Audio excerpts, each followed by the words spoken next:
This workout is meant to be viewed prior to doing the post-natal level 1 workout with the handy bands on Hooked on Pilates YouTube channel. Because I'm going to address some common postural problems post-pregnancy and how to correct these issues with alignment and breathing. And then you need to take these concepts and apply them to the exercises in that workout. So this video is going to go over alignment and posture. If our alignment is off, certain areas in our body will take the brunt of this malalignment. Pregnancy does a number on the body. For 9 months, the growing baby is exerting pressure from inside out, stretching the core muscles, perhaps past their ability to stretch, creating a diastasis recti, otherwise known as a DR, a splitting of the abdominal muscles down the midline. The baby is also starting to push down on the pelvic floor, creating weakness. And as the pregnancy continues, the growing baby starts to push up on the diaphragm. And in the later stages of pregnancy, a deep breath by the mother is virtually impossible. Medical research is discovering that the alignment of the rib cage over the pelvis in standing is very important to solving back pain and pelvic floor issues. When you take a breath in with your ribs stacked over your hips, same difference as your pelvis, that's the same area, your diaphragm and pelvic floor are in alignment. So when you take a breath in, your diaphragm evenly moves down into your tummy area and your pelvic floor muscles descend a bit also. And when you exhale, they both come back to their correct alignment. Now you take over 20,000 breaths in a day. So this alignment is so important for improving your posture, decreasing back pain, improving your core, and also decreasing pelvic floor issues. It's all coming back to alignment and breathing. I'm going to do another video about breathing, but this one we're going to stay focused on alignment. So I hope you can get a mirror and we're going to take a look at alignment. So you're going to stand sideways to a mirror with one hand at your low tummy and the other hand at your sacrum. And what you want to notice is if this hand at your lower belly is low. So you're probably anterior tilting, and so it's kind of like dumping. So your whole abdominal wall is long and your back muscles are short and tight. So what I'd like you to do is try to draw up. So your abdominal muscles, especially your rectus abdominis, actually attach to your pubic bone, and when it pulls up, it's going to change the pelvis position. So in Pilates, we often call this zipping up from pubic bone to navel. You can see how my posture has changed. I still have an arch in my back, small, and my pelvis is now aligned with my diaphragm.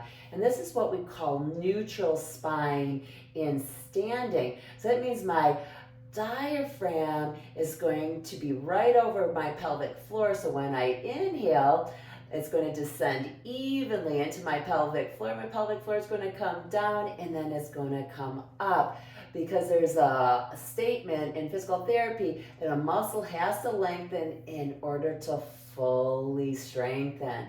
So if we're dumped forward, you see these muscles are too long, and that means our diaphragm is tight back here, and often our pelvic floor could be tight here, but long and weak in the front. So once again, that alignment really is powerful.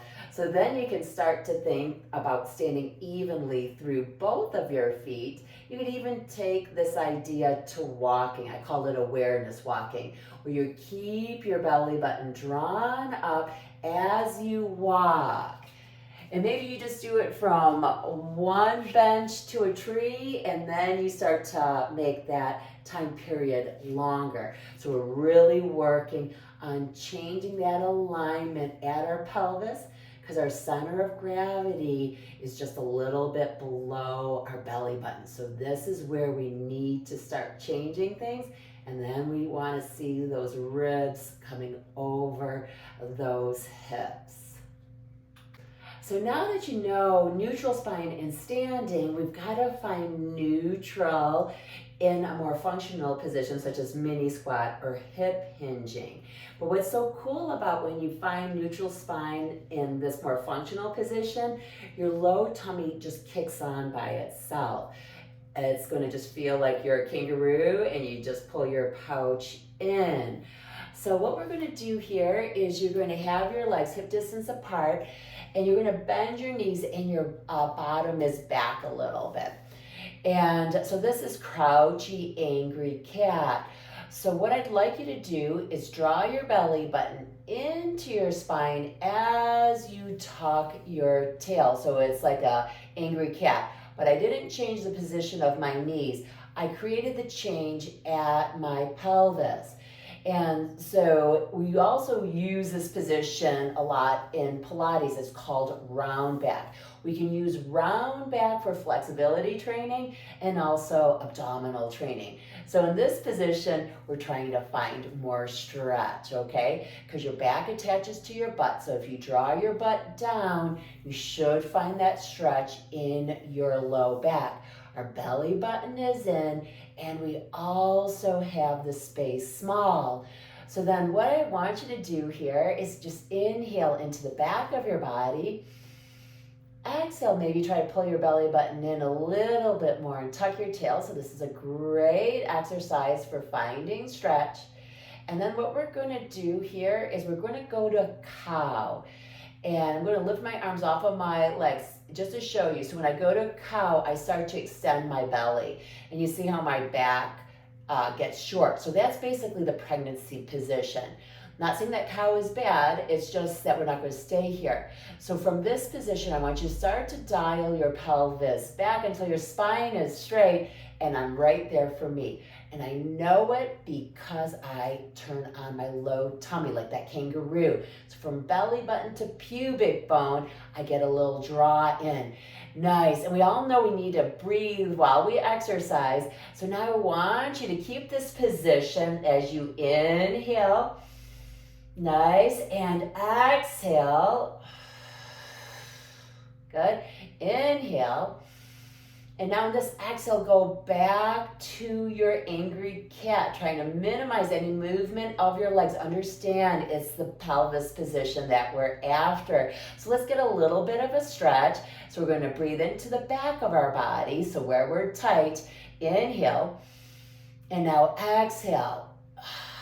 Now I'm going to go over breathing more specifically in another video. Okay, so please watch that. And I'm inhaling. And exhale. So now we're going to go to the cow because that's when we don't have any abdominals working, right? And then we're going to start to dial that pelvis back until we feel our low tummy kick on. And for me, it's right there. And then I'm going to try to keep that alignment as I breathe. Inhale. Exhale. So if I breathe too much in my belly, I'm going to lose that position because I'm going to arch my spine. So be aware of that. And remember to watch that other video on breathing. And exhale. So actually, this is our first exercise in that postnatal workout. We're going to try to find that neutral spine. And with the handy bands, we're going to pull in. And then we're going to try to maintain that position as we breathe. Because once again, we've got to be able to maintain positions as we breathe and exercise. So please check out the other video on breathing, because just how alignment is really important, breathing is probably just as important. And because there's too much belly breathing going on, it needs to be three-dimensional breath. Some people call it umbrella breath, and some people call it intercostal breath. But you really need to know what you're looking for with your breath in order to really get yourself strong after pregnancy. I hope you watched that video, and let's get strong together.